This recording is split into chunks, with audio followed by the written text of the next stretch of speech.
So here we are. Britain has asked the European Union for an extension to Brexit, but it is not clear what they're about to say in response. We're expecting press conferences any minute now. The scene is set for a crisis, MPs indicating that they still won't back the PM's deal, Theresa May insisting that she won't ask for a long extension, and the EU currently saying nothing except that they might convene an emergency summit next week. In Britain, over 1 million people have signed a petition in the last 24 hours calling for Article 50 to be revoked, a possibility that Jeremy Corbyn refused to rule out earlier. This is how the day unfolded here.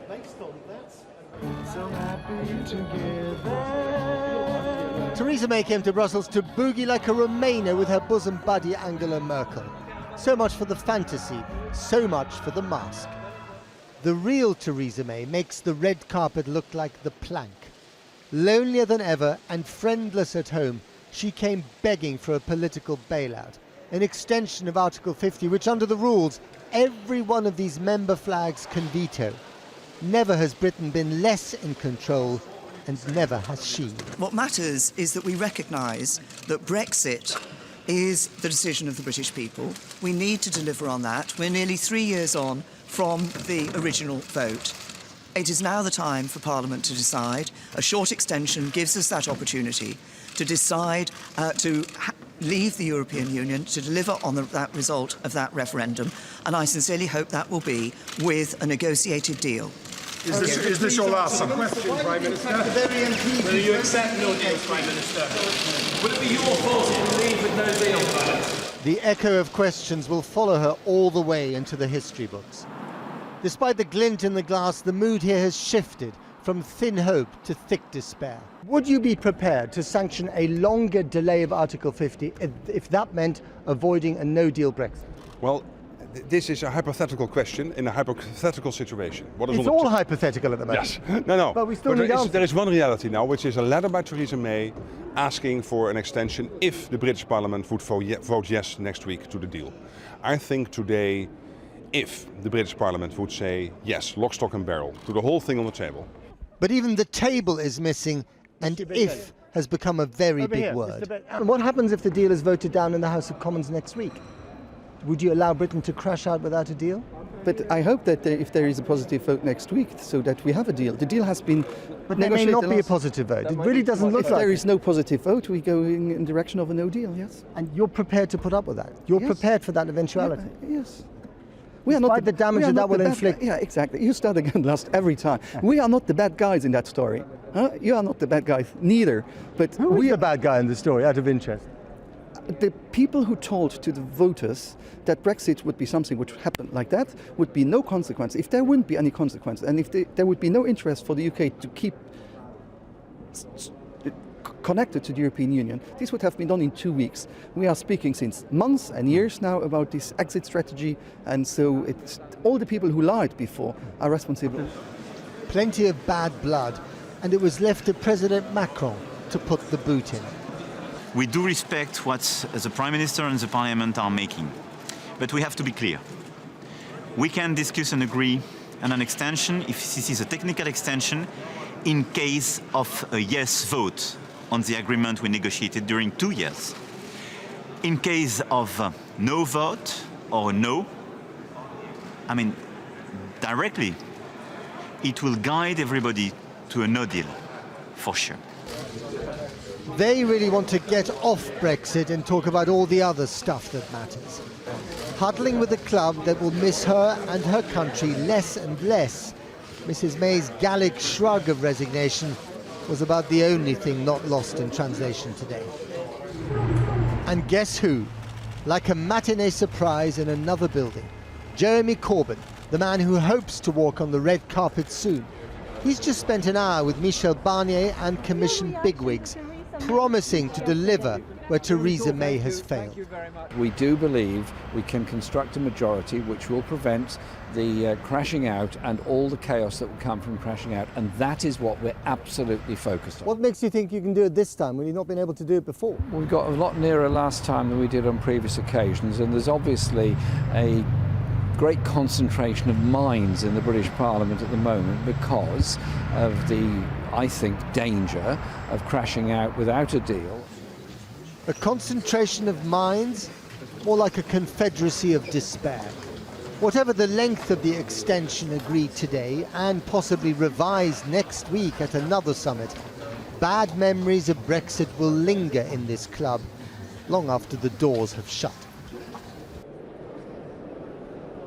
Now, they are still debating the timetable behind those closed doors that you just saw, and we were originally going to have a press conference with Donald Tusk an hour ago and then a press conference with Theresa May. That has been pushed back, certainly until now. We're just hearing, actually, from the Irish Times that it might have been pushed back a couple of hours.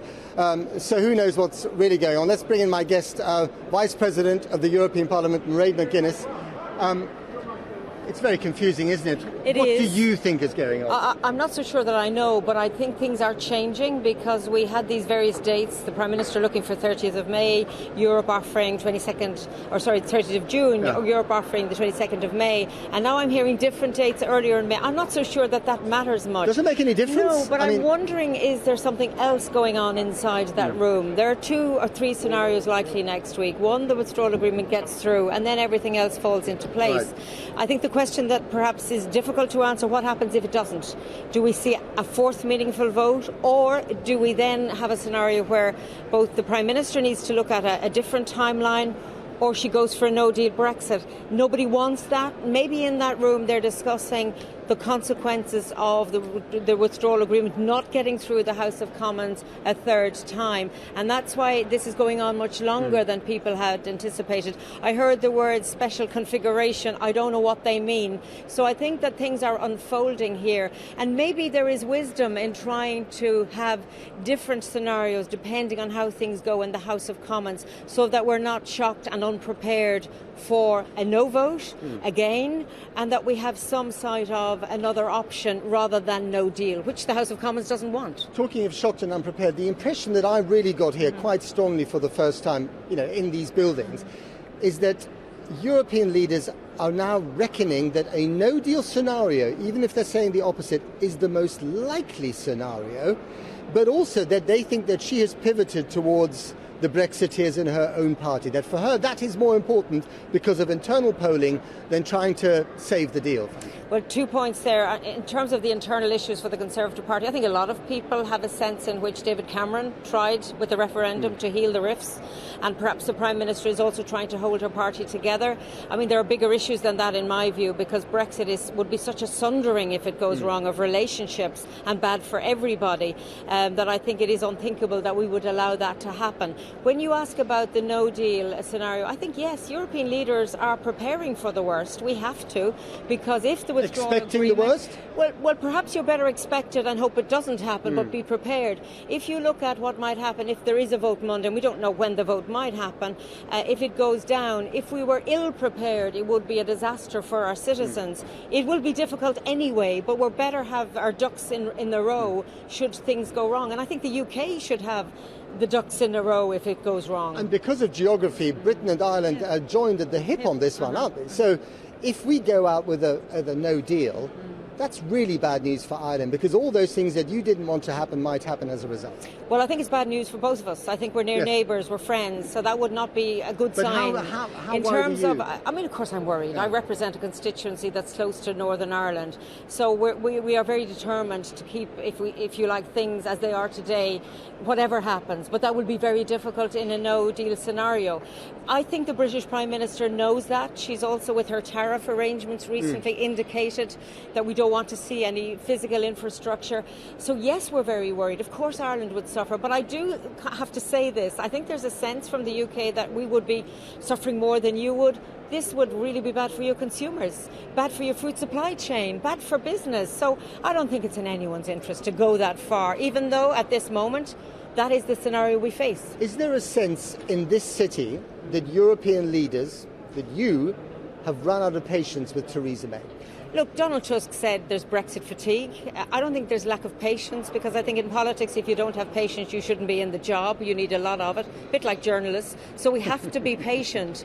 I think there is fatigue, but Donald Tusk rightly reminds us that we can't allow ourselves rest, because there is no time for that. And however impatient we might be, or tick-tock, tick-tock, tick-tock, we're at that moment now that I think to give in to fatigue at this stage would be to fail the people we represent. And I hope the Prime Minister has reserves of energy that she needs to get this over the line, to get Brexit sorted in an orderly way, perhaps even to look for a longer extension. Who knows? Who knows? It's a bit of a nail-biter, that's for sure. It is a nail-biter, indeed. Mairead McGuinness, thank you very much indeed. You. Thank you very much. Now, the Prime Minister May's statement last night blaming MPs for not backing her Brexit deal caused huge turmoil in Westminster today. Furious MPs accused the Prime Minister of being contemptuous of Parliament and even endangering MPs. Downing Street denied that charge, but many believe the Prime Minister may have worsened her chances of winning a meaningful vote next week. So how is next week going to pan out? Let's go over to our political editor, Gary Gibbon in Westminster. Gary. One Cabinet Minister who's close to the heart of the Brexit story said to me today that the possibilities of no deal were very real and rising. This particular Cabinet Minister talked about the possibility that if Britain were to crash out of the EU next week, there would be a very, very tiny sort of courtesy extension up to the 11th of April that would be all that was on offer from the EU, enough to sort of tidy up a few mini agreements before no deal itself. To understand, I think, just how dramatic events are getting, you do need to peer into the crystal ball for next week. If we have the meaningful vote next week, and the odds at the moment look like it would not do very well for Theresa May at all, partly because of that broadcast last night, but partly for other reasons that are well established, you could then move into a whole load of different votes that could happen in the House of Commons that could be trying to stop Brexit, revoke it or stop it with a second referendum, or which could be trying to move to a softer Brexit. But those votes might not pass, and even if they did pass, the government might think that it didn't have to pick them up and pursue them. There's another vote that's being talked about, though, tonight, and that, because the Prime Minister has raised the prospect of her deal or no deal, is a vote of no confidence. If her deal goes down, it is very possible that the Leader of the Opposition might feel that's the moment to reach for a vote of no confidence. It only requires now, remember, just a handful of Tory MPs to change sides, and that vote of no confidence passes 2 days before the Brexit deadline. If you thought this week was pretty alarming and rudderless, well, next week, viewers of a nervous disposition really might want to look away. When the Trades Union Congress chief and the CBI chief tour the studios together with a joint stark warning, you know you're in very dangerous terrain.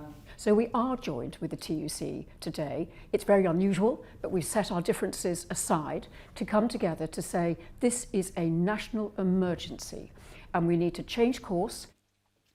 Last night's statement to the nation by the Prime Minister, in which she made a direct attack on MPs, did nothing to calm nerves in Westminster. Or do they not want to leave at all, causing potentially irreparable damage to public trust, not just in this generation of politicians, but to our entire democratic process? I think she probably has made life more difficult for herself, because many MPs will feel, why is she passing all the blame on us? We didn't negotiate this deal, she did. In Chippenham in Wiltshire today, strong echoes from some of the Prime Minister's attack, though no guarantee that'll help to deliver the vote. I think a lot of the MPs are to blame for the hassle that she's had, because I don't feel that she's got the backing. I think people's going to vote with their feet very soon. By doing what? Not voting for them, voting them out, every one of them. I think they'll be looking for a brand new party. MPs are equally to blame as the Prime Minister. But at the end of the day, the Prime Minister is the Prime Minister, and she should be leading from the front. The tone of the attack on MPs sparked cross words in the Commons. One of the most contemptuous statements that I've ever heard, and that's up against some pretty stiff competition. Could I now ask the Leader of the House again if she agrees with what the Prime Minister said last night? Leader of the House. This is not. I will. Order. Let's grow up. Do grow up. For goodness sake, this is not a matter of party political hackery. Mr. Speaker, may I just say that your response does not raise the level, but I'll leave it there. Order. Resume your seat, Leader of the House. My response sets out the constitutional position that has applied to members of the House of Commons over generations. Just before that TV statement to the nation, Theresa May invited nearly 20 Tory MPs into her office in the Commons. Many of them told her her time was nearly up. You saw her last night. Is authority virtually gone?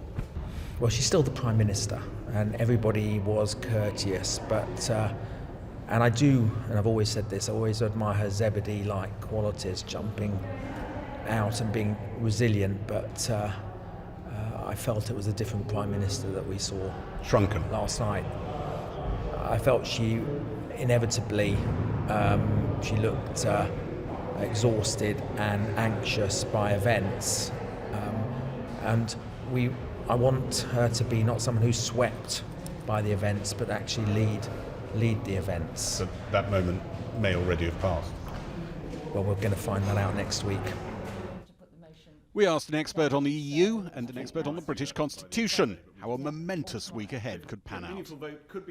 After Theresa May's statement on Monday, the government could hold the meaningful vote on Tuesday, and it's expected to fail. Indicative votes could follow on Wednesday, in which support for a customs union, joining the single market, a second referendum, a long extension to Brexit might all be tested. The Prime Minister said in Prime Minister's Questions yesterday that if the House rejected her deal again on a meaningful vote, it would be for the House to decide what happened next. So it suggests as though she's going to give it over to the House.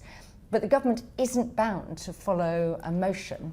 It's just political pressure to do that. So the pressure could be quite hard, because I think if the government said it wanted to pursue no deal or drifted towards no deal, there'd be a motion no confidence put forward by the opposition. Quite a lot of Tories would vote for it, the government would fall. So I don't think Parliament would allow a government to proceed towards no deal. Thursday we've got the European Council sitting there, a jury in judgment, and gives us 2 or 3 weeks to manage us towards no deal. And they think there is a serious possibility that that is where things are heading. The issue of how bad would no deal be, there are clearly nuances amongst them, or even worse than nuances, quite bad divisions. The French, the Spanish, some others are giving us the impression they're quite relaxed about no deal. It might even be a good thing to get a shot of us. But other countries, particularly Ireland, but also Germany, the Nordics, the Baltics, the Poles, would give anything to keep the British in if they could. They'd be happy to have a long extension, so in the hope that the British might change their mind and have another referendum. Friday should have been a day's holiday for Parliament, but it could be one of the most important days in recent British political history. I think that sort of Friday could be a very sort of long, maybe not so good Friday that we face as the UK comes to terms with whatever has come out of that European summit. The stopwatch could really be on Friday. I in a wouldn't way be surprised. That seems unimaginable. And maybe that on Friday, Parliament may face some pretty unpalatable choices given to it by the European Council the day before. And Parliament may have to decide to accept something that many of its MPs don't want to do in order to avoid no deal, and that may be a very dangerous and difficult day for everybody. Some MPs are finding getting clarity from the Prime Minister on the stark choices ahead isn't an easy task. Do you think she actually knows, hand on heart, what happens the other side of defeat next week? No. I have to say I feel very dispirited and unsure of where we're being led. One face of Parliament's most famous symbol was uncovered today. The secrets of how this crisis unfurls are unknowable. Gary Gibbon in Westminster. As we heard, the trade unions and CBI joined forces today to warn that the UK is facing a national emergency. They have written to the Prime Minister demanding that a Plan B is drawn up to avoid a no-deal departure in 8 days' time. Carolyn Fairbairn, Director General of the Confederation of British Industry, and Francis O'Grady, the General Secretary of the TUC, are here in the studio. How big a national emergency? I mean, it's pretty rare for anyone to talk about a national, but for the two of you, How big? Well, I think that we're hearing what a political crisis is. It's an economic crisis as well. I've been with businesses this week talking about their preparations for no deal. They are not ready. The impact on our economy of a no-deal Brexit would be a wrecking ball for ordinary people's lives. It's why we're here together. We're talking about people's jobs and lives. So the paramount importance now is to avoid no deal. And it will take compromise, leadership from the front, which is why we're here together today. I mean, one of the issues here, which is rather sad in a way, because many of your members will have voted to leave, particularly in the north and the more deprived areas of the country. It's a very, very confusing picture. We know that, in fact, a majority of people at work and 6 in 10 trade unionists voted Remain. But that means that we've got 40% who voted Leave. But I think what's important is that whichever way you voted, we don't want working people ending up having to pay the price for a mess that I think the Prime Minister has got to prioritise clearing up. And we've been very clear, rule out no deal, extend Article 50, but come up with and start listening to MPs who could command a majority around a different deal. Do you believe that Theresa May is the right person to be managing this crisis, this national emergency? I think she's shown, if I'm honest, a tin ear to concerns that have been expressed. She seems to be a broken record and keeps pushing a deal that suffered a historic defeat, a thumping defeat on the second round. I think she needs to know when to recognise that that deal is not going to get through. But she needs to start speaking up for the country as a whole, not just the European Research Group on her back benches. But, you know, we've got people in Honda a week on Saturday demonstrating to defend their plant. I'm not saying Brexit's the whole story, but it's a big part of it. And that uncertainty is putting livelihoods at risk. I mean, as Monsieur Macron suggested, the truth is it seems that she's battling to keep her party together rather than the country together. Well, I think that the country has to now absolutely come first. And the red lines that have been laid out need to be revisited to be able to create that viewers compromise. won't remember what red lines are. Well, they were in blood early on, and they have prevented a compromise being reached. Now, business has actually been absolutely clear that they want to make Brexit work. They are not trying to fight Brexit, but they are trying to create an environment where they can continue to trade, they can grow, they can succeed, and that's the national interest that we're talking about here today. Well, I mean, does Mrs May have to pledge that she will not tolerate a no deal? We think so. We think so. If you Both look, of you. It's clearly reckless. And, you know, this isn't a political game. This is about people's jobs, their livelihoods, their rights at work. These things matter to people.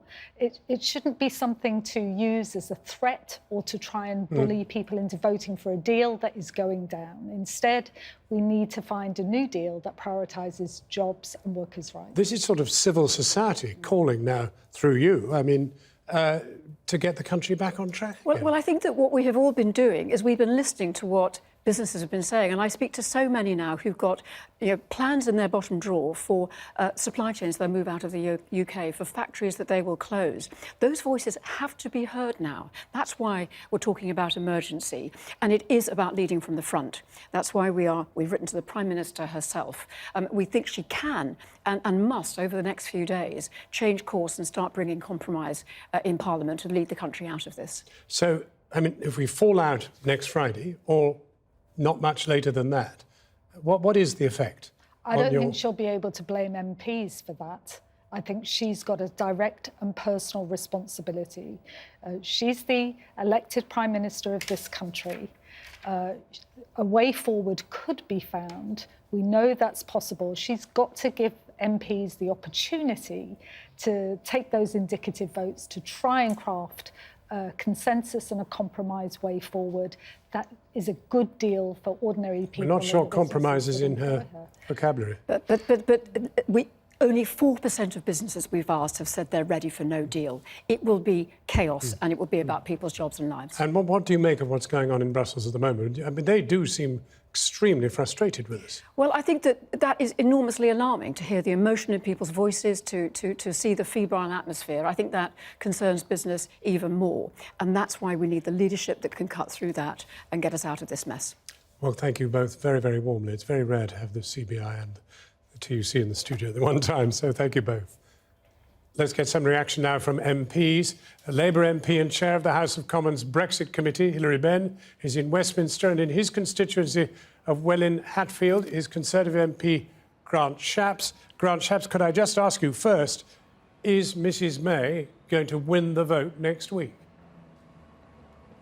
Almost certainly not. 4 or 5 things would have to come together. Obviously, winning over the Speaker to allow her to do it. She'll probably get there because the EU will give her a piece of paper to allow that to happen, some legal document. Then the DUP, then some of the ERGers who might follow the DUP, then probably 15 to 20 Labour MPs. She only won 3 of them last time. And then I think there's a group of another quite significant sized group who'll say they won't support her deal unless there's a different negotiating team doing the future agreement. So that's a lot of ifs before you get to a yes with that deal.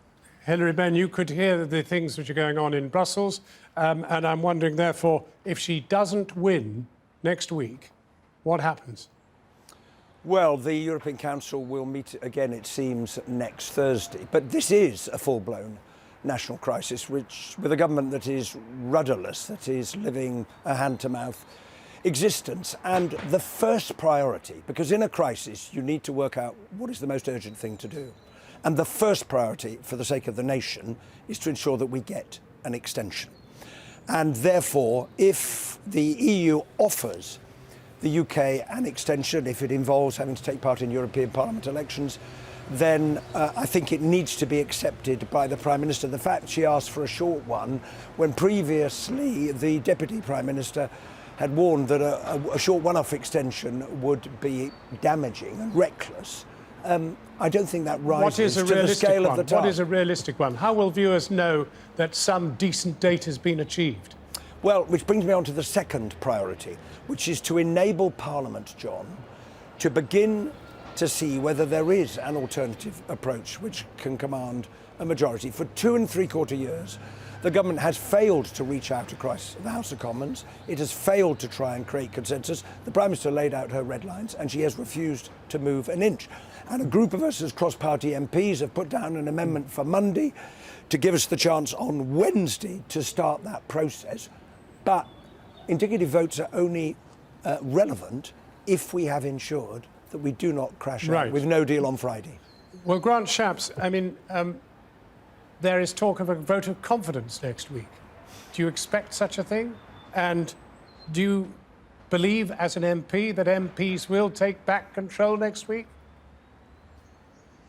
Well, on the first point, obviously it's up to the leader of the opposition or any other party if they want to call a vote of no confidence. I suspect that still wouldn't pass, despite some of the murmurings following the Prime Minister's speech last night that Conservatives would somehow support it. I certainly wouldn't. I don't expect others would. And, you know, on the second part of it, if you think this has been a mess, which clearly it has been, the last several months with an executive, a cabinet, a government running the business of the House, if not controlling the outcome of the votes, you wait till you see what it's like when Parliament itself takes control, if that was what was to happen. For the simple reason, I was speaking to Oliver Letwin, who I know has been working with Hilary and others on motions to try and achieve this, and it's quite possible, we both think, that there isn't a majority in Parliament for any given Brexit outcome. So the idea that giving the power to Parliament will solve it is quite simply untrue. I think it will make us even more rudderless than today, which is a frightening thought. Well, Grant Shapps and Hilary Benn, thank you both very much indeed. I hope bringing you out into the outdoors hasn't taken more of your voice away.